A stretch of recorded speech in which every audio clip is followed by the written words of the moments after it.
Hi, thanks for joining me today. I'm John McDonald from JM Run Coach, and today I wanted to talk about the taper when you've been training for 16 or more weeks for your marathon and you're coming into, maybe it's marathon week or you're 2 weeks out, or if it's your first marathon, maybe you're still 3 weeks out and you're starting your taper. And we'll talk about what we're looking to try to achieve here in this last taper period before a big race.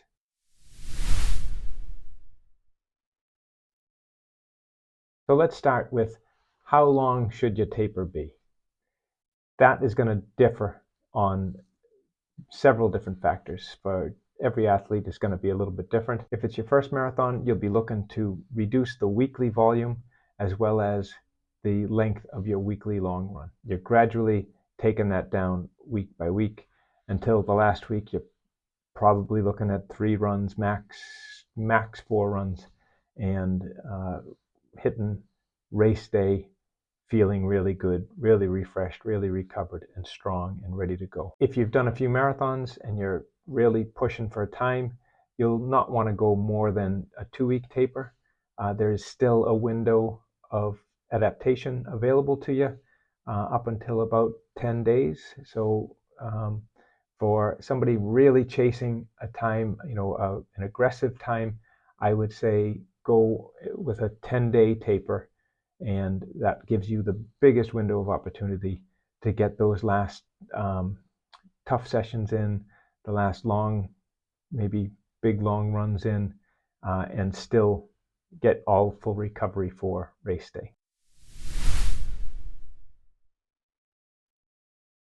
What are we trying to achieve in the taper?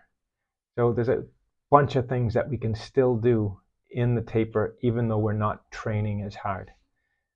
If it's your first marathon and you're doing a 3-week taper, you're going to still focus on nutrition and going to make sure that although you're not running as much, that your nutrition is still spot on. You don't want to be putting on weight here, possibly not eating quite as much as you did while you were putting in the bigger weeks, and just keep it in check. And I would never recommend making big changes with nutrition anytime. If your nutrition strategy is to keep it between, say, 2,400 calories a day, I would stick with that and keep it level. Definitely stay hydrated, and really good focus on that, because your body will recover better. It'll perform better. Everything is easier when you're well hydrated. Keep a good focus on your rest and recovery. Your sleep is going to be big. That's where you make your most gains from all the previous weeks that you've been training. So good sleep habits, and stick with up until maybe a couple of days before the big day. If you've been doing strength and conditioning and stretching and maybe some yoga practice, stick with that, but maybe cut down the intensity a bit. You're looking to get all the gains from all the hard work now, and there's limited adaptation from any of the hard work. So that goes for your strength and conditioning as well. But keep it in there. Maybe just take down the intensity, maybe take down the number of hours a week that you're doing it, but keep it in there. And like I say, don't change a whole lot. There's no magic pill in marathon running. Okay, there's no magic sessions. There's no magic nutrition strategy. It's all individual. So just keep that in mind. You don't want to make big changes. You've trained all of these weeks already using a specific strategy. You've had your evening meal. You should have had that nailed down. You know what you're going to eat before race day. Just keep doing that. Have that a few times over the next couple of weeks during the taper, and just make sure that is exactly what you're going to eat the night before. Your morning breakfast before your race, you should have nailed that down as well. Make sure that you are eating that at the same time you plan on eating it the morning of your race. And, again, just no big changes. Keep it similar to what you've been doing. Now is not really the time to start experimenting with new kit, new shoes, new tops, new socks, nothing new at this point. That should have happened long ago. Now in the taper portion, you're just reinforcing all of the hard work that you've done. All of the race day rehearsals that you've done will come into play come race day. And if you do need to tweak a few things, make sure you do it early in the taper. Just looking to get to race day with the fewest issues that you can possibly have. So what else do we do in the taper? Okay, we're going to do some mental prep. I'd recommend whatever marathon you're planning on running, get on YouTube, look up some race day videos, see where people are talking about where the hard bits. Picture that in your head. Picture yourself getting through those hard bits. Picture yourself crossing the finish line with your time on the clock. Picture yourself smiling, feeling strong. That's good visualization. It doesn't take long, a couple of minutes every day. The other thing you can do for mental prep, just reinforce positive self-talk. If you're looking for a sub-4 marathon, I'm a sub-4 marathoner. My training has gone really well. I'm a strong runner. I like doing the hard things. Just reinforcing all of the work that you've done. This is also a great opportunity to get that last sports massage in. You don't want to get that done too close to race day. So I would say try to get that done 4 or 5 days before race day. Really get those muscles nice and loose, ready to go. And you want to feel fresh on race day. If you get it too close to race day, it can be really painful and you could be a little bit sore, and you just don't want to have anything like that on marathon morning. Yeah, so the ultimate goal is to look at peaking on race day. You've done all of this training. You want to peak on race day. You want to be feeling fresh. You want to be feeling strong. You want to be feeling like my legs are dying to go, like they're revving up. The engine wants to go. And when you get on that start line, you're just waiting for the gun to go off, and you're like a caged animal. And you come out and you keep it in check, but you're running to your race plan from the get-go.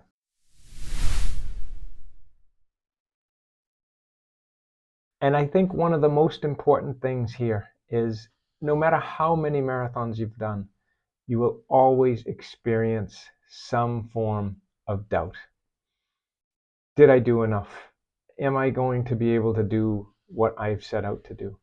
And that's just part of it, because you're not going to be at peak level conditioning until race day. You haven't peaked until race day. So you haven't maybe hit your session targets, or your tempo runs maybe feel harder than they should.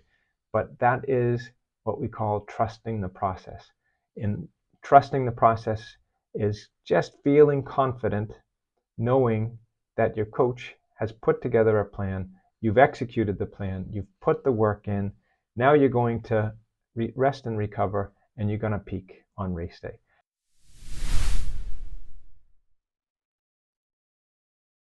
When it comes to the few days before the marathon, I am personally reluctant to do any kind of big, massive changes to my nutrition. That means I'm not really doing this 700-800 grams of carbs per day. I haven't done that in my training from the start. And if I start eating that kind of volume of carbs in the last few days, I just know I'm not going to feel great. I'm going to feel bloated. I'm going to feel sluggish, slow. And that's not the feeling I'm chasing. I want to get to race day feeling light. I want to feel lean and strong and fast. And just a carb load for me is just not the way to go. I've done all my training. I've done all my long runs, and I haven't carb loaded for any of those. And I want to make sure that I don't make big changes. Now, I do change slightly the ratios of protein to carbs to fat in the last week. So in the race build, if I was looking at 150 grams per day of protein and maybe 300 grams of carbs, I would maybe swap that out to maybe 100 grams of protein and 350 grams of carbs, or even slightly more, maybe 75 grams of protein and 375 grams of carbs, or something like that. I'm not overly changing my overall consumption, but I'm changing the ratio and I'm leaning more towards carbs. Here, if you're up a couple of hundred calories, for me, that's fine. That's not going to throw me off. It's not going to change the way I feel. I'm not going to pile on a few pounds in the last week. But if I had, so 800 grams of carbs is 3,200 calories. And when you put your protein and fats on top of that, I just know for a fact I would feel horrible. So I tweak it a little bit, but not a lot, and it has been successful for me. That's what I recommend for your taper time. And all I can say is trust your training. Don't make huge changes. Go out, be mentally prepared, and have an absolute blast. And you know what? If you've done the training, you've got your race plans, you stick to the race plan, you're not going to hit the wall as long as you've prepared for that race plan.